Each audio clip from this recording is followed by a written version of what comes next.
Bismillahirrahmanirrahim. Assalamu alaikum, and a very good afternoon to all of you.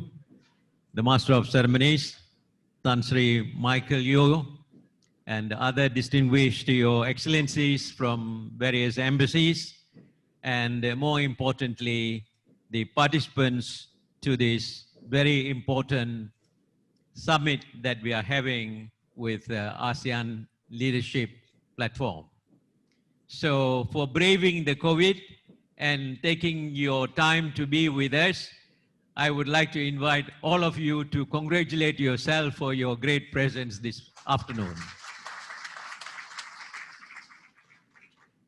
Now, this is a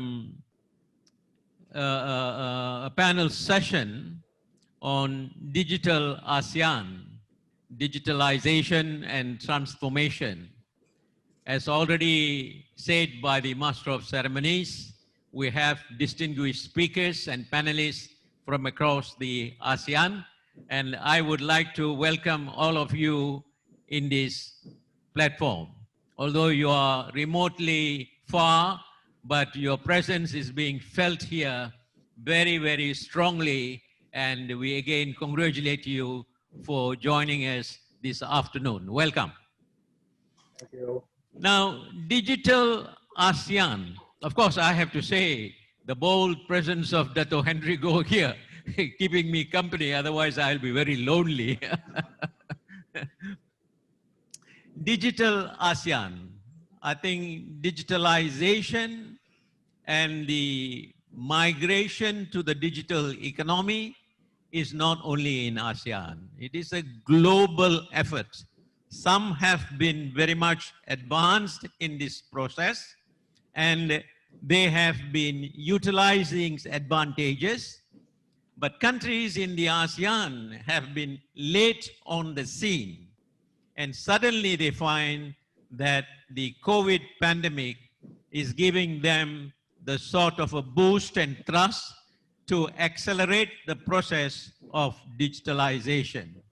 So the challenges for the ASEAN is very, very great. And within the ASEAN 10 member countries, I don't think so they are all on the same platform. Different countries have got different emphasis and also different thrust. I would just like to look at our own country, Malaysia, and how it is embarking suddenly into integration with the digital economy. And I'm sure you are aware that the digital economy master plan is now afloat. They are now talking about and bringing this in an accelerated pattern by October or so. Although this is a late realization, nevertheless, it is an important realization so that Malaysia will not be left behind. And this is not prompted by the COVID, but generally on the sort of developments that are going on across the world. And we are talking about the fourth industrial revolution. I think Malaysia has been very much into it. There was a national policy on Industry 4.0 and Industry Forward by MITI, the Ministry of International Trade and Industry. And I'm sure there are representatives from the MITI and related agencies here in this seminar. The National Technology Innovation Sandbox was also spearheaded by MOSTI, the Ministry of Science, Technology and Innovation. And we find that the efforts from the government side to promote the digitalization agenda is very much welcome. But whether these efforts are actually taking place very effectively on the ground, there is a question mark. And perhaps now is a time to see that this would be brought forward in the agenda, and therefore there is a need and effort to coordinate between the many agencies for effective delivery. That's the sort of roughly the Malaysian scene, and I do not want to sort of bother you with other details. But whether in Malaysia or in ASEAN, when we look at the digitalization and the sort of a transformation that is going to take place, there must be supportive ecosystems. The digitalization is not only one front. You buy this or accelerate that particular front, you are already there. Like a journey to the moon, you achieve the landing of the moon. But you have to now look at a whole ecosystem that has to come in. In this regard, you have to look at the infrastructure. And apparently Malaysia is talking about the broadband access.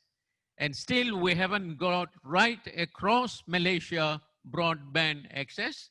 And I do not know what is the state and level of penetration as far as the ASEAN countries are concerned. Then you have to look at the talents. Even Malaysia is now importing a lot of talents for the IT and related industries. And I'm sure some of the panel members are going to talk about this aspect of it as well. And most importantly, digitalization is a result of technological innovation. So how are we going to absorb this? So the migration to the digital age, and whatever it may mean, will be discussed by the panelists. And I will leave you with that kind of opening remarks. And then we will move on to discuss this agenda. Digitalization, digital ASEAN, digitalization and transformation. Although I have Dato Henrigo with us, probably I'll follow with due respect to the order that has been given to me so that I'm not favoring one against the other. And we would like to see the sort of contributions that is going to be. The first speaker I would like to invite is Mr. Goh Peng Ooi, founder and executive chairman of Silverlake Axis Limited. Now, Mr. Goh is not only in Malaysia on the forefront in this area, but his footprints are right across the ASEAN and even outside the ASEAN into the Asian territory and perhaps beyond, I do not know. So he would be able to throw a lot of light on the Malaysian and then the ASEAN perspective, and maybe he will relate it to the global trends that is taking place and where we are in ASEAN and in Malaysia. Mr. Goh? Okay, I would start the so-called digitization and transformation from 1988. And that was a year that I wrote a paper in IBM, within IBM. And before that, it was big irons, big computers, huge computers before that. And so in 1988, I wrote a paper in IBM, basically predicting about digitization and transformation. Now I'm going to fast forward 32 years. Today, the evolution, the 32 years of evolution has moved on, has actually more or less completed the whole picture of social, economical, and scientific and financial advancement to the point that it really impacts every aspect of life. So looking back from today, I can see 6 areas of evolutions. Number one, of course, start from science, engineering. Things are going to be very different from 1988. The way you design things is going to be tremendously different. It's going to be more and more componentized and lesser single chip technology. Now that's number one. Number two, economy. Now economy until today has been always mostly, in 1988, was mostly bottom up. That means, actually it's the reverse. When you say bottom up, actually it means coming from the supply side is actually top down. So supply side. So if you remember 1972, Reagan actually was focusing a lot on the supply side economy. then that was maybe right in 1972 until 1988. But today, I think the economy has moved on to demand side. The third area that has changed is banking and finance. Used to be customer waiting for the banks. Today, the banks has to chase after the customers. Now, the fourth area is marketing. And marketing has changed tremendously. And every one of us knows that YouTube, Facebook, and you have all sorts of marketing. And that definitely is going to change the whole industry. Now, the fifth item is actually governance. Now, governance is going to change, and you will see more and more by partitioning because of the paradoxes and dilemmas that are created by all these boxes.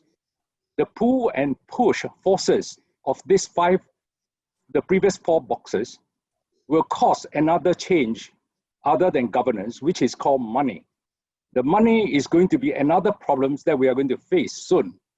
US dollar is definitely not going to be the referential currency anymore.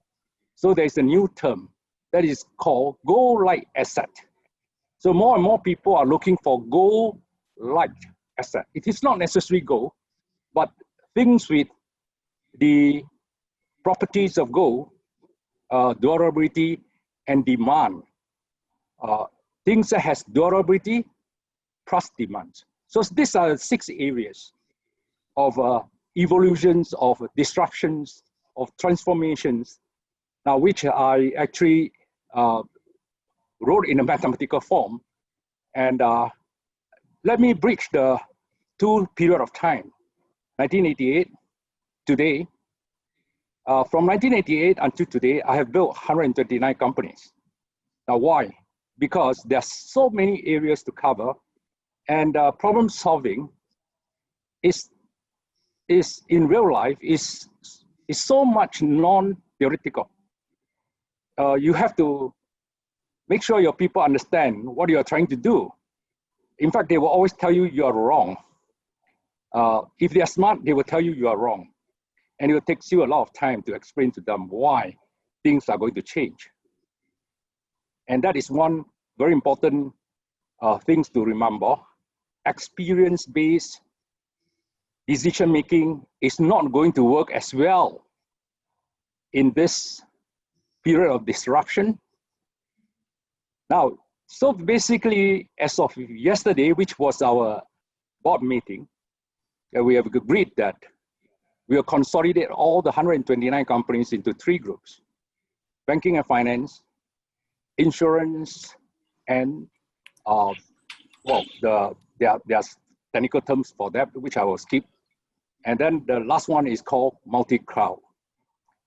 Now, effectively, I'm summarizing the whole evolution of these 6 boxes, from governance, from monetary point of view, from science, from economical, from banking and finance, and from marketing point of view. Finally, it will actually digitally, it will actually consolidate to banking and finance, insurances, and cloud. And cloud, under cloud, you have artificial intelligence, you have blockchain, you have all the so-called algorithmic technologies. Now, those are all algorithmic technologies. Now, so now this is the whole picture that we are facing. And every area is a big problem to talk about. Just the US dollar, the monetary printing, the monetization of deficits, and so on and so forth, are actually terrible topics, even for Harvard, for Yale, for Princeton, just one topic. So to sum up all this, is that every area is a big risk, is a big challenge, but it's also a big opportunity. It's a big opportunity. So it's important that when the audience to divide into boxes of so-called challenges, Now, one characteristic of this paper that I wrote is that these boxes do not contaminate each other. They influence each other. So they influence each other, but they do not contaminate each other. They are walls. Like for example, marketing or insurance can't change banking. Now there is wall. Okay, and science and science, for example, digitization won't change banking. Now that is another mistake a lot of people are making. A lot of people came to me 10 years ago and said, why not you invest in payment? I say, sorry, it's going to be a very crowded space. It's going to be a space that you don't make money. Yes, for a short time, maybe you can build a company and sell it off and make money, but long term, payment is going to be an extremely crowded space, and it's going to be controlled, very much controlled by government. Like for example, China has printed something called CBDC, Central Bank Digital Currency. And once that central bank digital currency become a real currency, payment disappear. Now there are many things that's going to happen. TikTok obviously threatened Facebook. Now this is a very funny world where a new company can come in immediately threaten such a big company. Now this is exactly what we are seeing today. Digitization, everything moves faster, everything evolves. But one thing good about this world or the God's design is things fall into boxes. While they influence each other, they do not necessarily able to contaminate each other. Now, I think for the audience, one takeaway is draw a box that you can attack and focus on that box and evolve with that box, because evolution is too fast. And the people who can evolve within the box is going to control their own fate. The reason is very simple. If you spend 30 years on something and somebody spend 3 years, unless they are 10 times brighter than you, and because the time is actually non-linear, you actually cannot really just say 10 times. Most of it is 100 times brighter than you. Otherwise, they can't compete with you. Now, so it's very important to focus in your area of strength and accept that money, market, economy, sciences, banking and finance, governance, all of them are going to change. And it's going to affect the box that you focus in.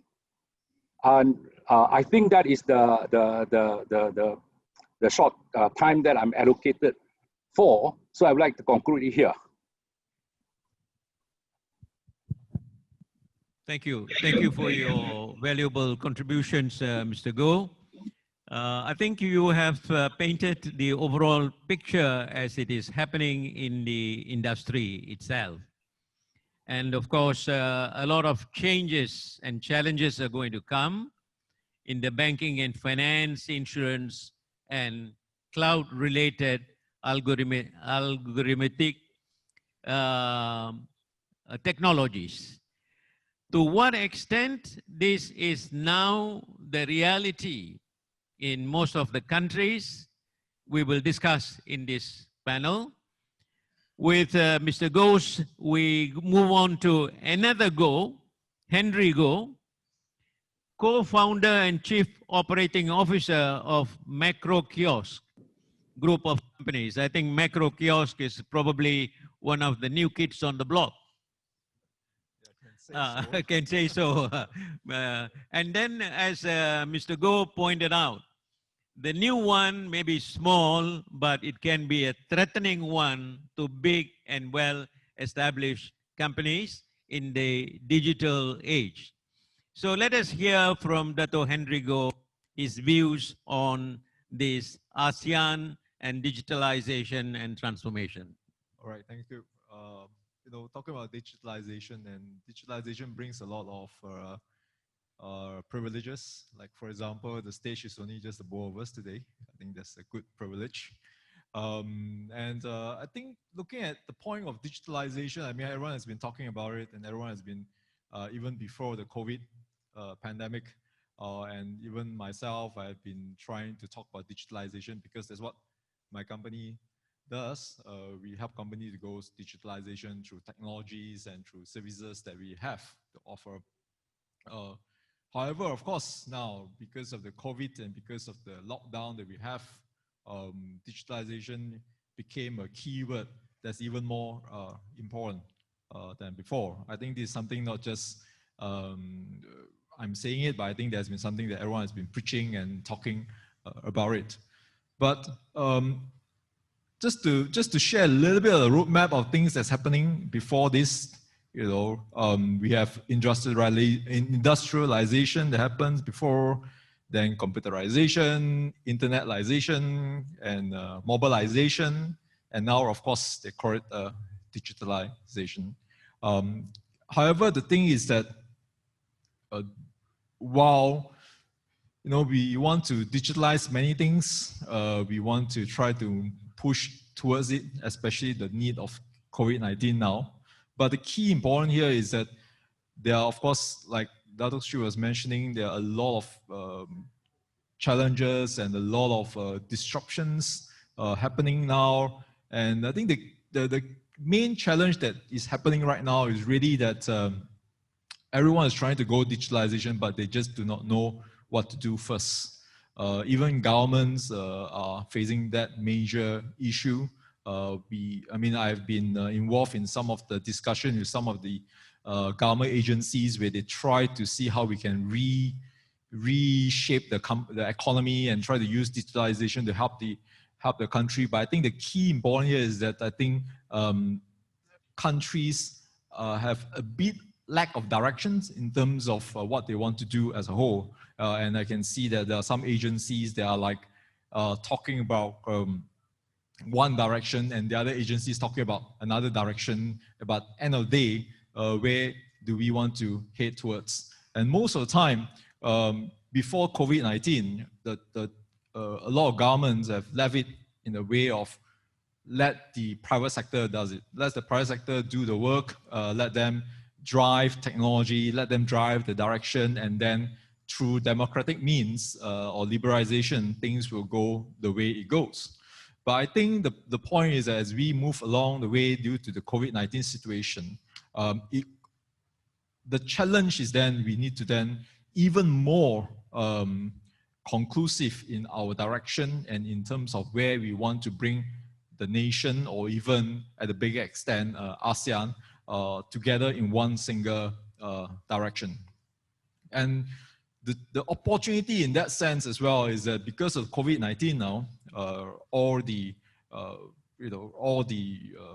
governments open their wallets, they spend more, and they try to pump up the economy. I think this is a good opportunity. However, there's also a lot of missed opportunity where the bumming up of this stimulus package that they're spending are not really going towards the correct direction of trying to utilize the digitalization to help their economies. There are a lot of money and stimulus package are being spent towards essentials, which is important probably at the very early stage of the COVID-19. But now as a second stage, as a recovery, I think money should go towards spending on digitalization in a single direction or a single objective for how to do digitalization itself. Where the good part about this is that we then, especially countries like Malaysia, where we are not the forefront of technology as yet, I think money should then really go utilizing technology to bring Malaysia ahead, especially now there's a lot more money for stimulus. So don't stimulate the wrong things. I really think that's where COVID-19 opens this opportunity, but yet it does also open the challenge for the governments and to really refocus that effort in terms of where the digitalization should happen to be. I think one of the, really I'm just trying to share here in the sense that digitalization in terms of technology is already there, means technology's abundance, I would say. But the key point is that what technology should we adopt and where is that digitalization direction that we should go to ahead. One of the challenges, especially for my company, because we actually currently operates in 13 different countries around the region, we face one of the biggest hurdles is actually talking about licensing and policies. And I think this is a really, really big challenge of digitalization. Even here in Malaysia, we are trying to apply for some licenses. Even we are a Malaysian company, we face issues of about why should I need to give you this license? Because I'm not impressed with your service. I think the point is that you might not be impressed about my service here today now, but if I'm going to provide you a service that's only valid and impressive now, it's not something that I'm doing for the future. And I think that's something that policymakers and licensees and regulators need to look at that direction, which then helps digitalization, not through creating challenges like this. So I would summarily put it in a way that governments should take this opportunity, especially now they have the authority or the mandate to spend more, should spend towards digitalization as one of the way of helping the whole entire country to improve. Do not spend on stimulus that is used to be during the 1997 crisis or even the 2000 crisis, where the stimulus goes into very core basics, old-fashioned way of stimulating businesses or the country. So they should take digitalization in that area. The other part is also in the sense that government should then now really liberalize in terms of their licensing and the policies. For example, when an IT company or a service provider wanted to provide a service, I think the most key important thing about offering a service is to ensure that the service availability, the service that's provided does not go out and cheat people. It runs based on the best possible human conscience. I think that's the most important thing of the licensing. It shouldn't come to a point of saying that, you know, license, I need to have this full entire integrated licenses and full kind of policies. The thicker is it, the better. I think that's really the main hurdle and challenge of digitalization, and that will hinder the process of recovery for most of the nations in this region, I would say. Yeah. So I would really say, yeah, these two parts, stimulate correctly and having a more liberal policy approach should be something that will help digitalization and will help recovery for this during this COVID environment. Yes, thank you. Thank you, Dato. He essentially meant about the progression. The progression will lead to ultimate digitalization. Whether you like it or not, it is going to come. And if it is going to be accelerated, the government should provide the sort of an incentives and the support structures. Well, physical or in whatever manner.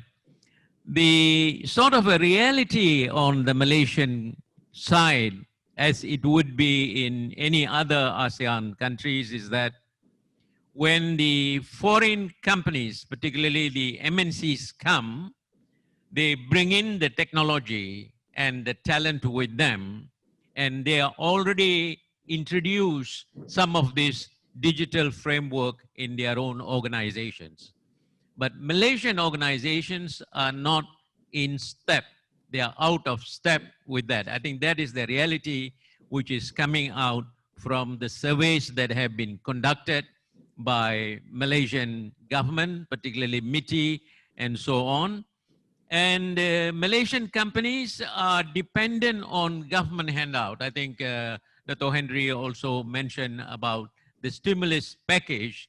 Is it going to be piecemeal and focused on to certain sectors, or it is overall for the economy? Now, having heard him, now we have another speaker. Is Dato Dr. Denison Jayasuriya there? No, I think he is not. It would be very good if we had Dato Dr. Denison Jayasuriya. He might be able to provide the sort of perspective from the consumer and the NGO side. And we will move on to Mr. Abi Azly Abdullah, Head of Government and Public Affairs, Grab Malaysia. I think everybody now knows about Grab. Out of the blue, you found that the taxis are out and Grab is in.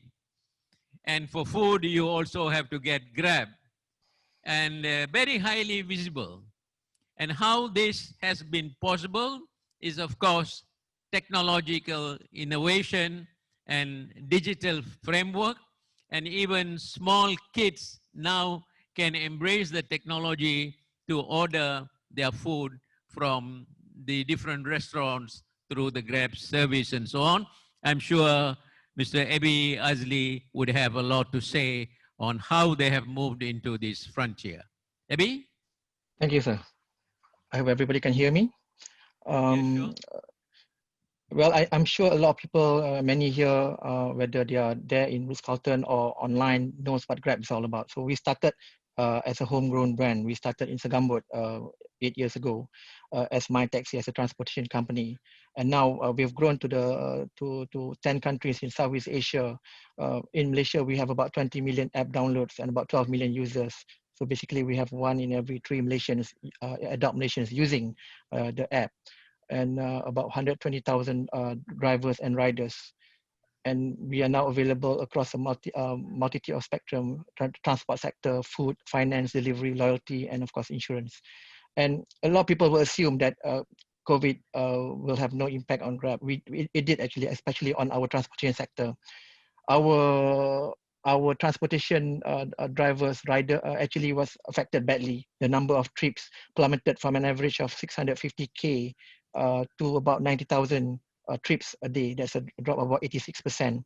And the amount of income from rides affected the drivers as well, where their losses went up to as high as 90%.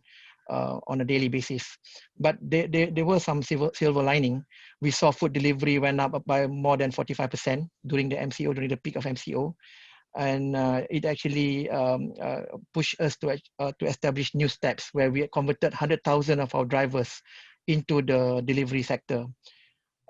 So during such unprecedented times, we have seen how this pandemic can actually alter the way we behave, fundamentally transforming businesses and the decision-making process of consumers. At Grab, we continue to take steps towards supporting businesses. And as a tech enabler and advocator, we initiated measures to support our drivers and delivery partners to weather the effect of COVID. So some of the stuff that we did during the current COVID situation included sustaining the livelihoods of gig workers. I mentioned earlier on that we converted 100,000 Grab drivers. They are able to maintain their livelihood. At the same time, we also introduced a Grab Protection Fund up to 1,000 ringgit per driver, and of course hygiene and safety practices to allow them to maintain safety, their safety and security of their themselves and also the drivers. We are also trying to support businesses where we introduced the Small Biz Relief Program, providing financial relief of up to 3,000 ringgit to qualified Grab food merchants. This is actually the start of our internal lending processes for merchants, where we hope to actually support them grow during the COVID situation. We introduced temporary zero commissions for self-pickup and on digital payments. I think most of you are Grab users, and you've noticed that we have removed cash transactions. Everything is now on GrabPay on our platform. The third point that I would like to stress, and this is the most interesting part, is how fast we pivoted during the COVID situation. So in March, we actually launched a new pilot called Grab Pasar in Taman Tun. It was a small pilot involving about 10 merchants.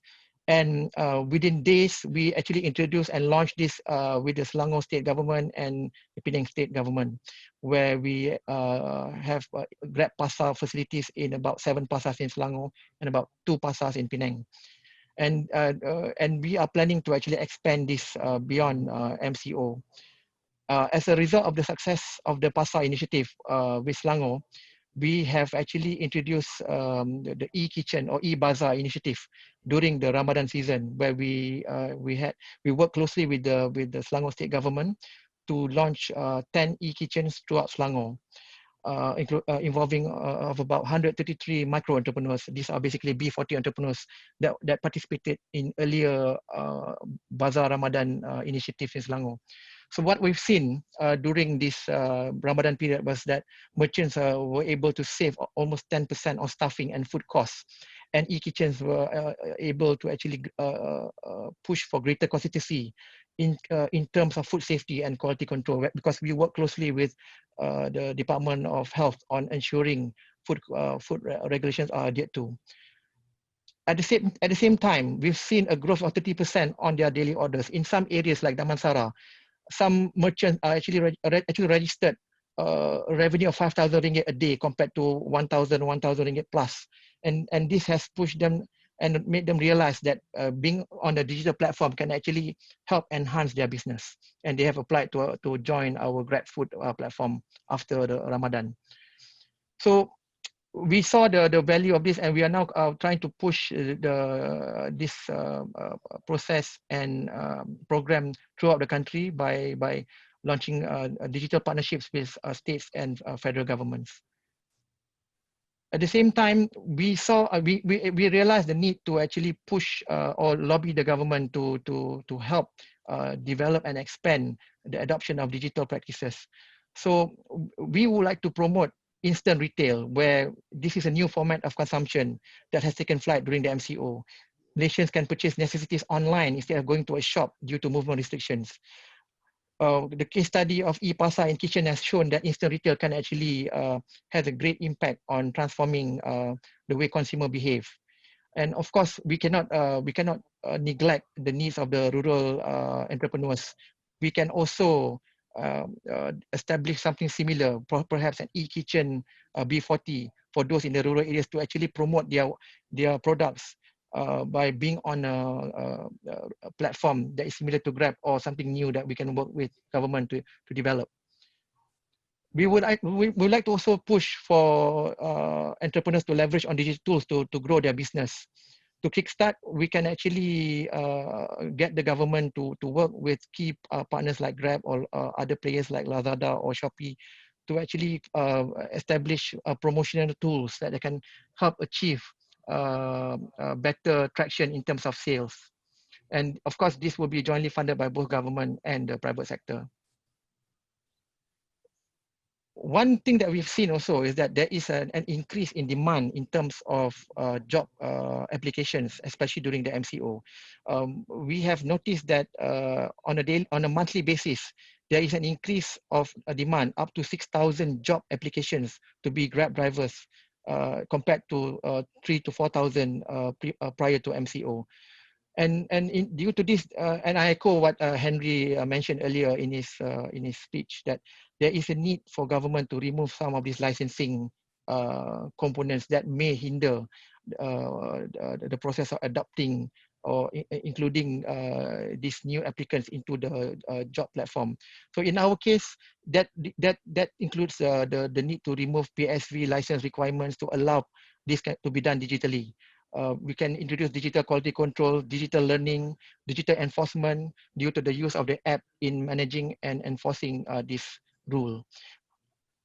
And of course, we can enable those who don't have a car to actually take on e-hailing income opportunities, because we are also able to introduce special credits and incentives for those who wants to be drivers or to be involved in job income creation on our platform.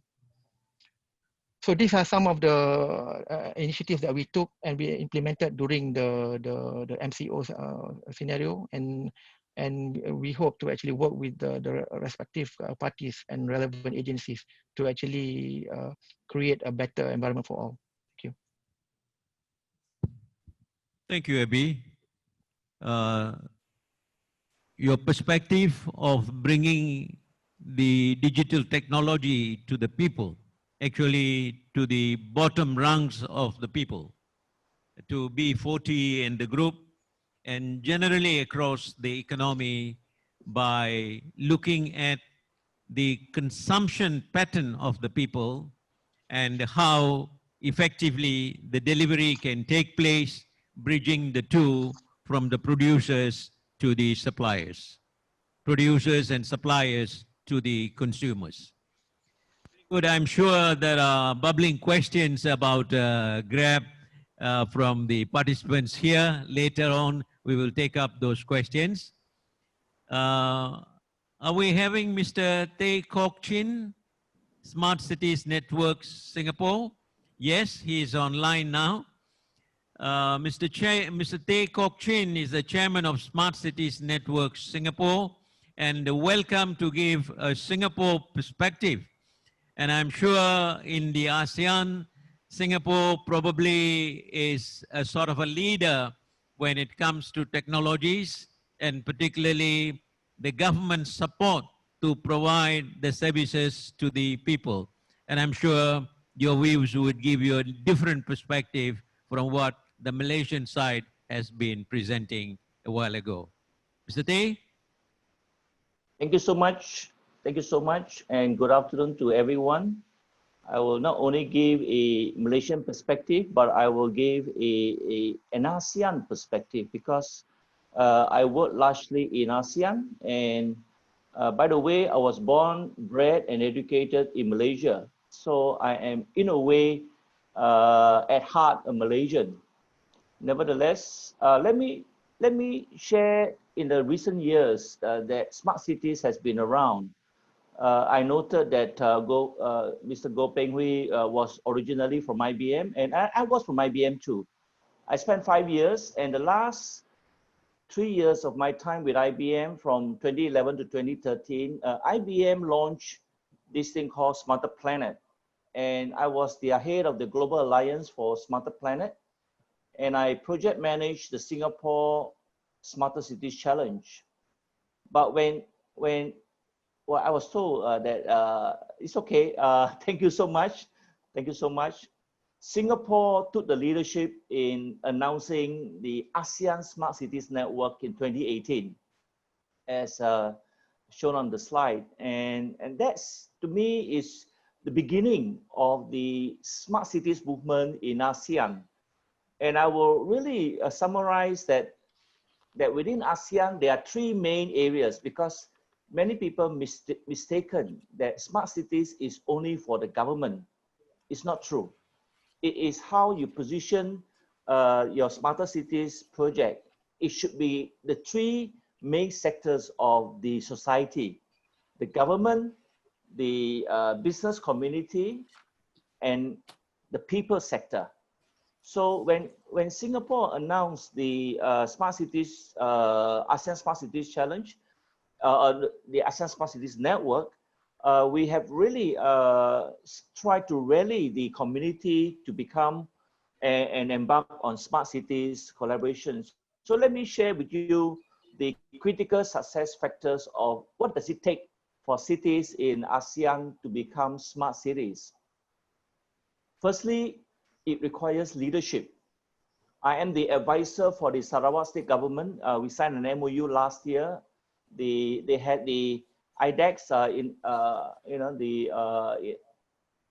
the Digital Economy Conference in July last year in Kok-Chin.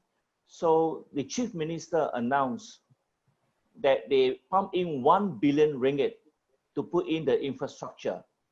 So I think that's leadership that taken by the Chief Minister himself.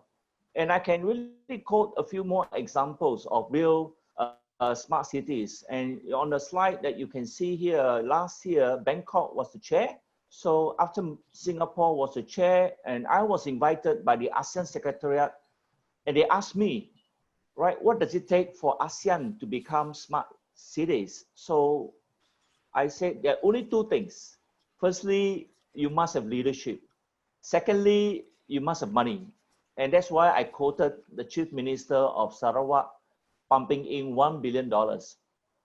Singapore spends about $2 billion Singapore dollars every year for smart cities. Of course, for many of us who are Singaporeans will know that that actually is an ICT budget, right? So I think leadership is the first and the most important criteria. And in Malaysia, I can say without question, Johor Bahru, Iskandar is a leader. So this is the leadership to support the Sustainable Development Goal, and I work closely with both Iskandar, Smart Selangor, and as well as Penang. And in Penang, I was there in March. I am the international advisor for the WCIT, which will be happening in a mixed environment from 18th to the 20th of November. So the Chief Minister a couple of years ago announced Penang 2030. And recently they announced the international competition to search for funding, right? Investment into what they call the ideas competition to design and create the Penang Bay. So that is really leadership. I work very closely in the Philippines with a city called the Kawayan city in Isabela, right? And that's leadership. Right now, for 1 year, I will be advising the Vietnam developer in the Waterpoint Smart Community, where I am aligning them into the ASEAN Smart Cities Framework and the United Nations Sustainable Development Goal. So my last area in terms of what should we do in terms of the rollout of digitalization, right? You can see in there the 3 cities that are leaders for alignment to the United Nations Sustainable Development Goal number 7, affordable and clean energy.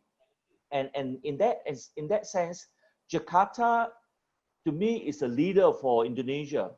Why? If you are to be a leader, you have funding, you must have resources. So the third critical success factor is that you must have people. Within Jakarta Smart City Office, they have over 100 people dedicated to implement Smart Cities project. And in Bandung, right, for West Java, 48 million people, they have created the digital province to create the digital province of West Java, 150 people. So in conclusion, I wouldn't go too far to say that digitalization in ASEAN will speed up because of COVID-19.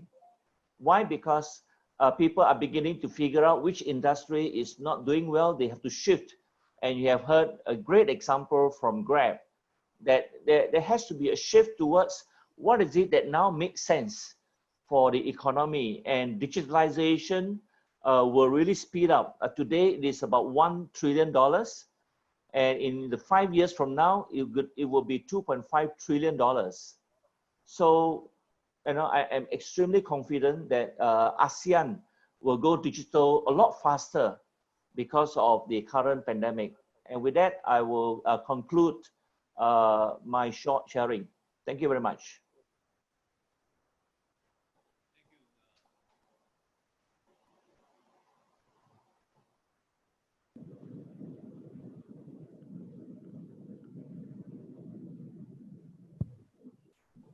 Thank you, Mr. Tay. I think your perspective on the future cities, smart cities, I think that is the way to go about. But the real fact that is present in most of the cities, including Malaysian cities and also comparatively to ASEAN cities, is that the utilities and the others are actually clobbered. They don't work in a very smart way. And I hope, because each of the territories within the greater KL, if you look at that, the municipalities and the city halls, they work in silos. They are not related to. The coordinating is a very, very big problem. And therefore, digitalization and the sharing of the information to one another will make life much, much better. And that is the theme of yours, to look at smart cities. And of course, Japan is talking about Society 5. And Malaysia is now looking at, in a similar way, Malaysia 5.0. So Singapore also is in a way looking in a similar way. But these are futuristics, and hopefully we will get success and make people's life becomes more enjoyable. Dr. Thai-Lai Pham, Chief Executive Officer of Siemens Asean, is our next contributor. And I'm sure Siemens is a global brand, and technology-wise, they present some of the most advanced technologies into the region, and your role is, in fact, very, very important in that sense. And how MNC, the multinational corporation, comes into the ASEAN region and bringing in the technology and the talent, and how it is embraced by countries in this digital age. Can we have you to present the views, Dr. Thai? Sure. Thank you very much, Dato and Nath. Good afternoon to all of you. Can you hear me? If you can make a... Very good. Thank you so much again. So first of all, distinguished guests, honorable panelists, and it's a great pleasure and honor for me to be part of this distinguished and honorable conference today, and to share the view from of digitalization from the Siemens perspective. In my short sketch, I would like to touch base a number of technology areas that might go away from where you know us as one of the key infrastructure, basic key infrastructure provider in the world in the sector of energy, healthcare, and so on and so forth. I would like to illustrate a number of examples in which we are fostering digitalization as one of our core strategy in order to support the customers, to support the economies to grow, but also in order, of course, for us to generate future business. So as I mentioned, for Siemens, digitalization is one of the mega trends of the century. Yeah? And literally, and we have heard this morning, this afternoon already from the previous speakers, literally there are no areas in our life, in the industrial sectors, that can be excluded from the application of digitalization. If we look now into the situation in which we are in at the moment, altogether, not only in ASEAN, but globally in the pandemic, we see now how track and trace applications are helping all over the world to monitor and but also to contain the spread of the pandemic and also to make our environment safe and healthy. This is one area. The other area is what also very essential in this situation is not only to make environment safe and healthy, but also to keep the supply chain up and running, and also to minimize the disruption of essential service and infrastructure. So, for example, across ASEAN, we are working closely with our customers to support them via remote services, remote monitoring, remote monitoring of performance, in order to support them to keep the facility safe, but also running during the period where governments are encouraging people to stay as much as possible at home in order to minimize the infection and the spreading of the disease in the community. So if now we look beyond the pandemic, then we can say that for Siemens, we are working to support our customer in the traditional industry to reinvent themselves. Yeah, and when we talk about reinvention of the classic industry, then we are talking about high productivity. We are talking about high efficiency. For example, in Singapore, we are working with a very traditional sector. We are working with the aquaculture sector. We are working together with a fish farmer here in Singapore to deploy intelligent and AI technology to analyze, for example, the behavior, the eating behavior of fishes in order to firstly to provide the optimal amount of food for the fishes, but also to identify what are the most optimal time to feed the fish, but also to observe and to monitor the quality of the water. And all this together, all this ecosystem together will help to grow fishes on a more healthier, but also in a more sustainable way, which become, I mean, the food sector, the food and beverage sector is one which has become even more important in this period of time, where we see that there are disruption of supply chain across the globus. Another area, for example, are buildings. Yeah, buildings.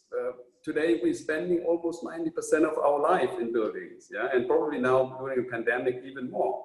So buildings such as your living room at home, the conference room where you are in KL, the MRT station, maybe less airports at the moment because we cannot travel, but theoretically airport, restaurant and so on and so forth. So we spend a lot of time with building, but I might be a little bit provocative to say that building are quite stupid at the moment. Yeah. So even that what do I mean with that? Building are actually generating a lot of data. A lot of data coming from HVAC system, are coming from energy consumption, are coming from airflow and so on and so forth. But we are not making use of all this data. We are not making use of this data, and Dato was mentioning about smart cities before. We don't make use of this data in order to make our infrastructure more smarter. We can make use of this technology, of all this data, in order to, for example, create much more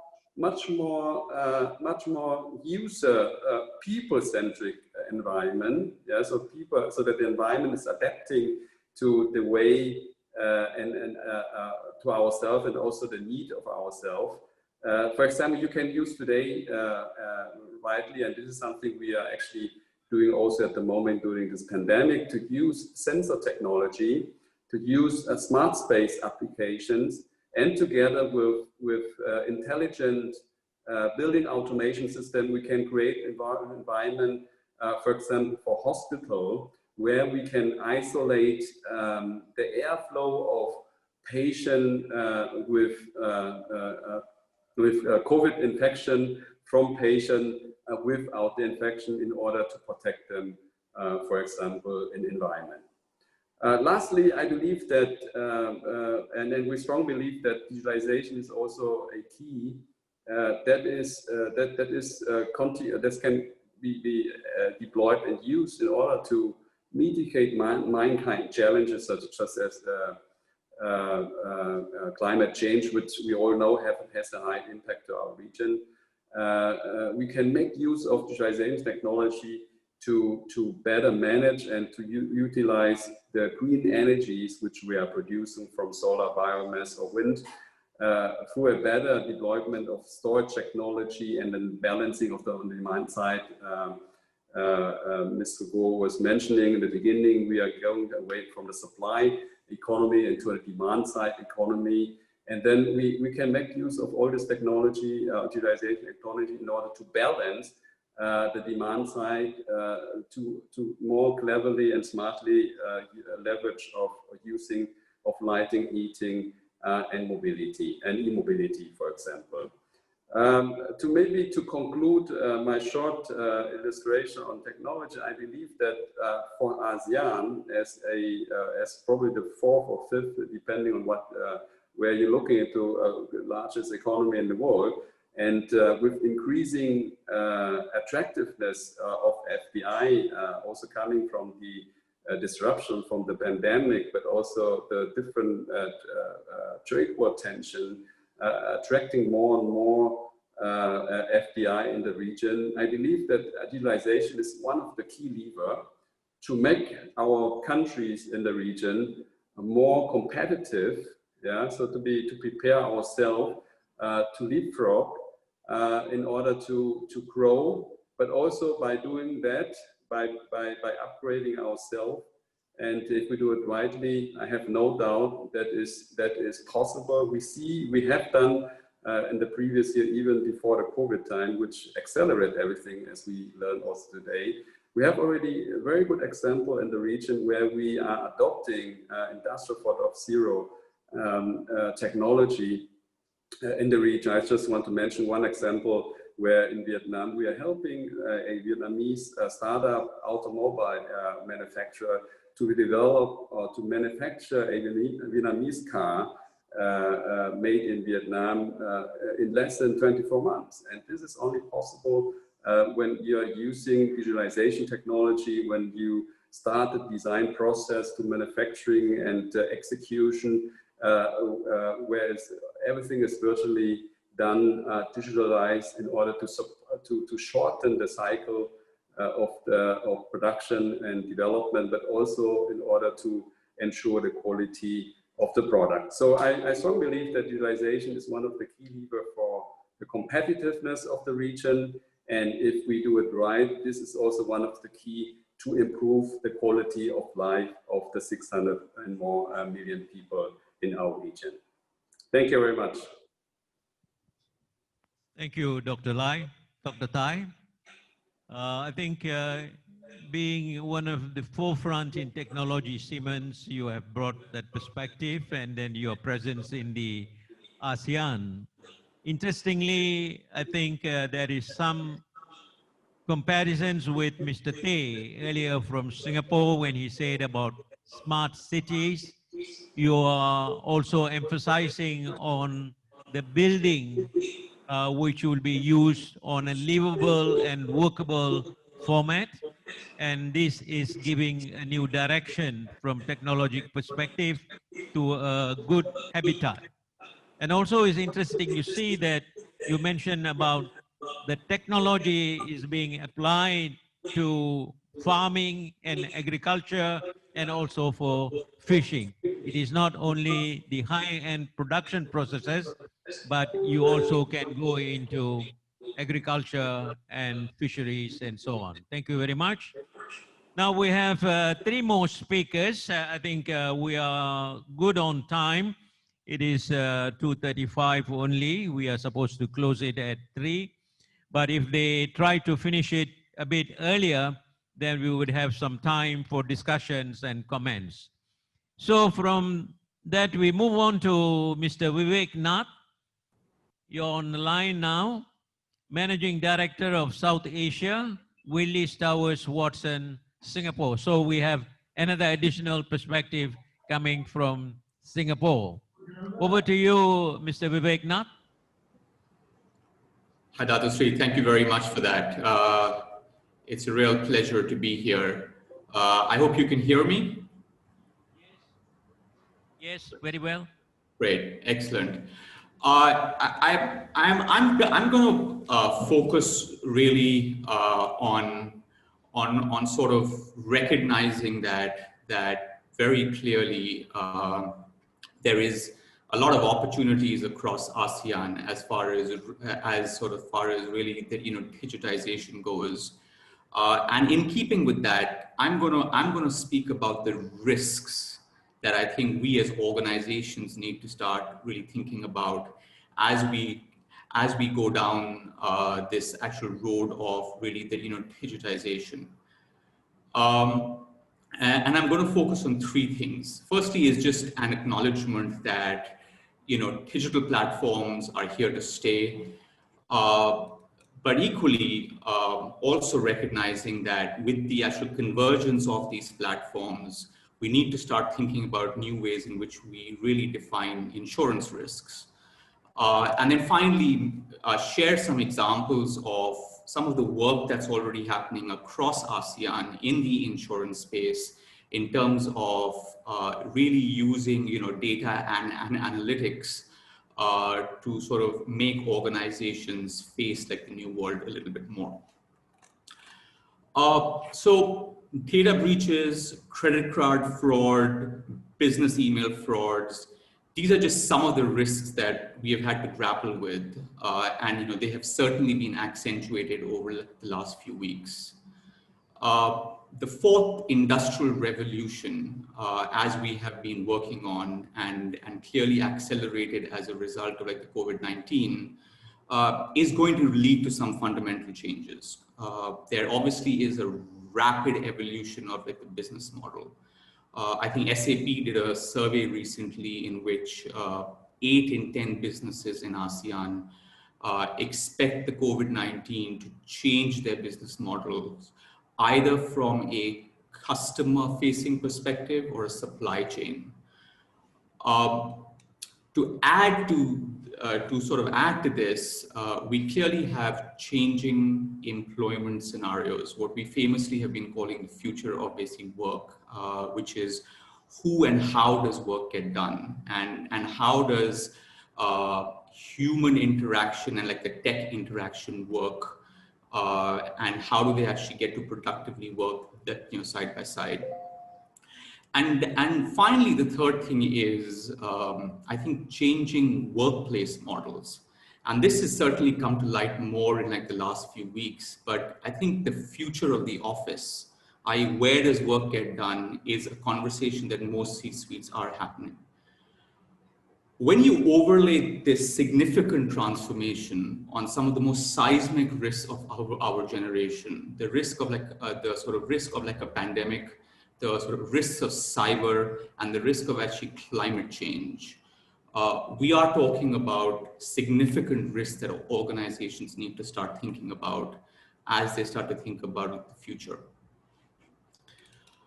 So there clearly is a need for organizations across ASEAN, whilst they are looking at the enormous potential, is really business enterprises and the insurance sector need to continue to start working on reimagining the entire risky environment. Traditional insurance models are not set up to support these new risks in a way that can support financial protection. And I think that, like the actual pandemic, it has been a great example of that, where a lot of organizations, especially SMEs, thought they had really business interruption risk. But what they are recognizing is that most of this was for physical damage, not linked to, you know, pandemic risk. So risk involving data protection, privacy, accounting for the impact of climate change will need to be incorporated as we rethink our risk approaches. So with all this transformation taking place in ASEAN, I think organizations are going to move towards really covering all these actual risks, and data and analytics is going to play and is already playing an increasingly important role in risk mitigation and transfers. There are high technology tools today that are focused on risk identification and quantification, and they allow for data and analytics to really support the most optimum risk financing, whether that is in terms of actually you wanting to retain that risk, or is it whether you want to transfer that risk to either conventional insurance programs or what we call alternate risk transfer solutions. So how is this working in practice, and where is this actually working? And a fair amount of work has been done across ASEAN over the last few years, but clearly with the need to accentuate that. But if you look at the traditional challenges that insurance has been trying to solve, it's for underinsurance and it's for underservicing. The underinsurance issue is being solved by really distribution-focused solutions that are quite prevalent across Southeast Asia. But I think what is starting to change more and more is, I think that the actual partnerships in creating ecosystems between insurers, between insurers, brokers, and really organizations such as banks and basically others are helping to increase that scope a lot more. The underservicing side is where there is the most amount of use of really data and sort of how that is being used.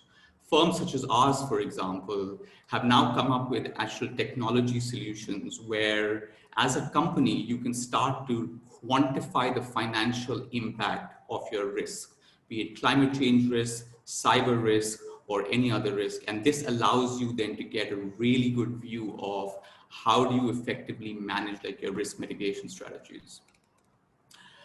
There is also work happening in the advanced data space which allows for predictive data that is helping in creating really insurance solutions for farmers across Southeast Asia who rely on really natural elements like the sun and the rain, and it allows to really protect them from a year where they don't get enough of these things. There is also, the insurance industry is also working on other solutions for investors in things like wind and basically solar power, which is a very important initiative to protect large-scale investments that help to solve for actually climate change. Some of the recent happenings have helped to really allow us to work with the insurers in creating alternate risk solutions that are aimed at protecting the revenue. For instance, providing revenue protection for the retail outlets, shopping malls, etc., that rely on sort of the number of individuals that are actually going in. So, these are all obviously solutions that rely on the, digitization, that, rely on us looking at, information and sort of just the data. And I think whilst the insurance sector is already making large strides in sort of helping to find solutions for these, I do believe that these will continue to be a key part in really managing and changing the risk environment, not only across ASEAN, but across the world. Thank you. Thank you, Mr. Vivek Nath.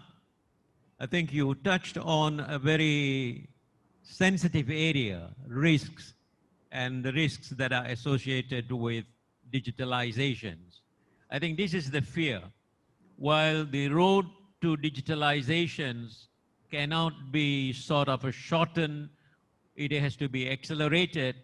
As you move forward on a greater speed, there is also this scary environmental issues that come in, and see scams may enter into the field and disrupt the process in some ways. I think you touched on it very well.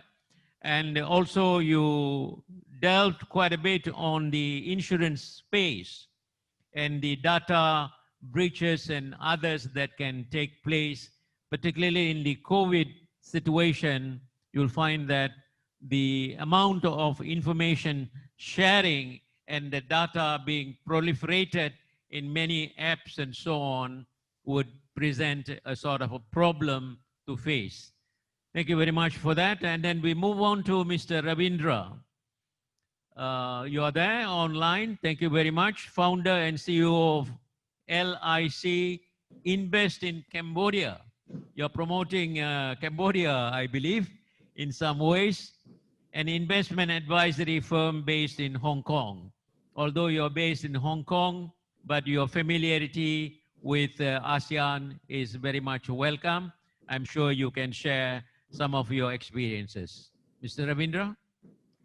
Thanks, Dato Iqbal, for your kind introductions, and Kingsley Strategic Institute leadership for inviting me for this hybrid conference. I'm honored to share my knowledge about ASEAN 4.0 with other distinguished guest speakers and attendees, I think especially during that challenging time. So my part will be divided into ASEAN 4.0 pre-COVID with its opportunities and challenges. And then I will dig in post-pandemic with the acceleration for digital transformation. So before I go into my first part, I just want to share with you some statistics. Since the COVID-19 crisis, internet usage has risen by 70%. The use of communication apps has doubled, and some video streaming services have seen daily usage rise 20 times more. So we'll give this part that there is some opportunities within ASEAN 4.0.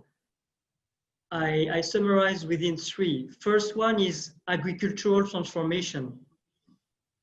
I think smartphones give farmers better access to market prices, weather informations, and product knowledge. It's also improved product traceability and reduce the risk of food being contaminated.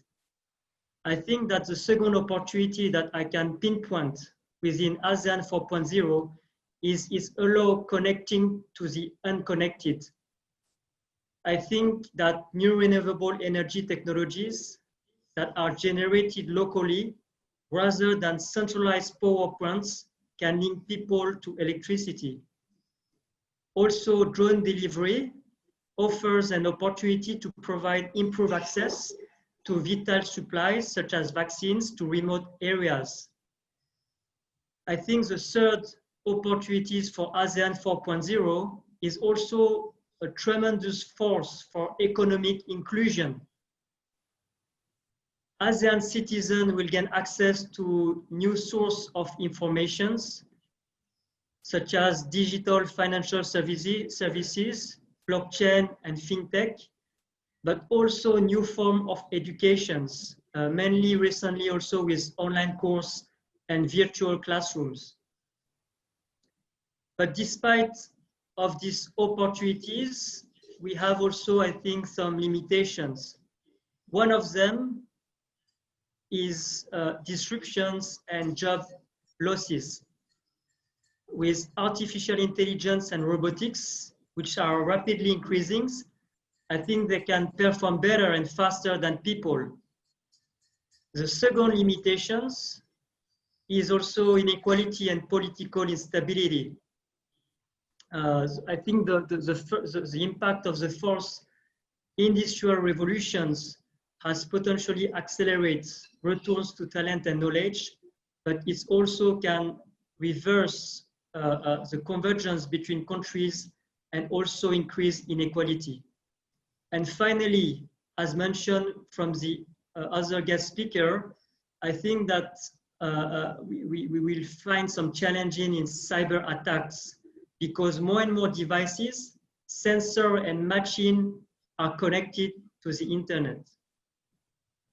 So this comes to my second part, my second part, which is the current pandemic has been an unpredictable catalyst for digital transformations. I think it may empower businesses, innovative partnership among tech companies, banks, governments, and education providers can accelerate this digital transformation for small businesses. But it's also reinvent health systems. Digital technology can support a shift to value-based healthcare, where providers are paid for outcomes rather than services. One of my suggestions there is that through interconnected data platforms, which enable digital collaborations among ASEAN countries and across industries, we could use that data analytics to provide local and regional institutions some solution to face this current pandemic. Last but not least, I want to end with a quote of Professor Klaus Schwab, the founder and executive chairman of the World Economic Forum. He said, COVID-19 has accelerated our transition into the age of the fourth industrial revolution. We have to make sure that the new technologies in the digital, biological, and physical world remain human-centered and serve society as a whole. Thank you. Thank you, Doctor. Thank you, Mr. Ravindra. I think you touched upon the ASEAN 4.0. I think how this concept will be evolved from the national perspectives to the ASEAN and how technology can become a solid base for the development of ASEAN and ASEAN member countries. We have finally Mr. Nazri Muhammad, Adjunct Professor, AI Practice, Founder and President of MyFinB Group, Center of Excellence and AI Innovation. That's quite a mouthful, Nazri. So we will have your valuable contributions from different perspectives of the digitalizations. So over to you. Thank you, Dato Sri. Thank you for the kind introduction, Dato Sri.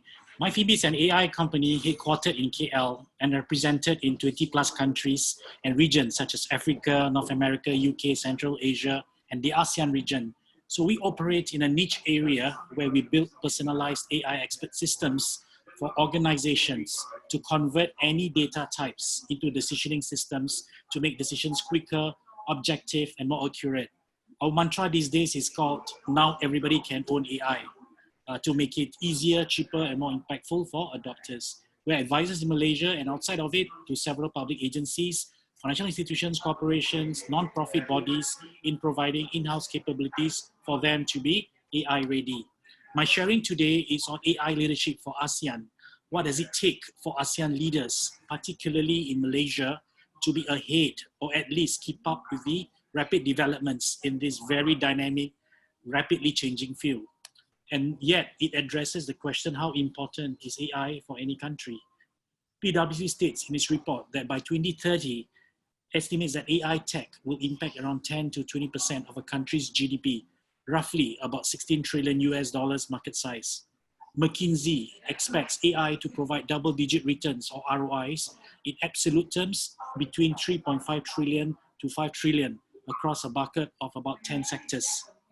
Forrester Research expects AI and cognitive analytics to be the game changer for economies in the next 5 years. We operate in very challenging times, and AI has become more pronounced than, say, 14 years ago when we first ventured into this field. Well, we've heard about financial inclusivity, right? But how about tech or AI inclusivity? In Malaysia itself, we expect that only less than 10% of institutions and businesses are adopting what you call predictive and prescriptive AI analytics. So AI in our case, as what Mr. Goh mentioned in the first part of the session, it's about something that's algorithmic, something that is not a dashboard, something that's not matrix-based, something that is not ratio-based, something that's not just borrow a watch and tell you the time. AI has to be something predictive, prescriptive, and very cognitive to